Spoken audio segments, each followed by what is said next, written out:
حضرت شاہ ولی اللہ رحمہ اللہ تعالیٰ کا نام تھا احمد اور والد کا نام تھا عبد الرحیم۔ آپ کی وفات ہے 1176 ہجری میں۔ حضرت شاہ صاحب رحمہ اللہ تعالیٰ رسول اکرم صلی اللہ علیہ وسلم کی امت میں ایک اہم مقام رکھتے ہیں اور بڑی مقتدر شخصیت ہے۔ اللہ تعالیٰ نے بہت تجدیدی اور انقلابی کام ان سے لیے ہیں۔ اللہ تعالیٰ ان کے درجات کو بلند فرمائے، قبر کو منور فرمائے۔ العقیدۃ الحسنہ میں شاہ صاحب فرماتے ہیں الحمدللہ رب العالمین، تمام تعریفیں اس اللہ کے لیے جو تمام جہانوں کا رب ہے، پروردگار ہے، پالنے والا ہے۔ والصلاۃ والسلام علی سیدنا محمد خاتم النبیین، اور صلاۃ و سلام درود و سلام ہو ہمارے آقا خاتم النبیین حضرت محمد صلی اللہ علیہ وسلم پر، و آلہ، اور آپ کی ساری آل پر، و اصحابہ، اور آپ کے تمام صحابہ پر۔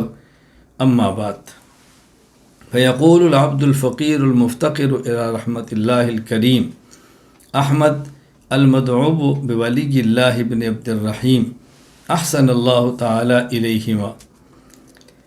حضرت فرماتا ہے کہ یہ فقیر اور عاجز، اللہ کی رحمت کا محتاج احمد، جس کو ولی اللہ کے نام سے پکارتے ہیں، شاہ ولی اللہ، عبد الرحیم کا بیٹا، احسن اللہ تعالیٰ علیہما، اللہ تعالیٰ ان دونوں باپ بیٹے کے ساتھ احسان کا معاملہ فرمائے۔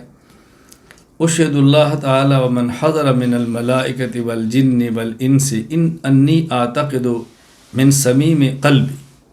آئندہ جو عقائد لکھے جا رہے ہیں، حضرت شاہ صاحب ان عقائد پر گواہ بناتے ہیں، کس کو؟ اللہ کی ذات کو، اور جو وقت تحریر ملائکہ موجود ہے ان کو، جو جنات ہے ان کو، جو اس وقت انسان ہے ان کو۔ فرمایا میں ملائکہ کو، جنات کو، انسان کو، اللہ کی ذات کو گواہ بنا کر کہتا ہوں ان للعالم صانعا قدیما، اللہ اکبر، ان للعالم صانعا قدیما، اس عالم کا ایک بنانے والا ہے جو کہ قدیم ہے۔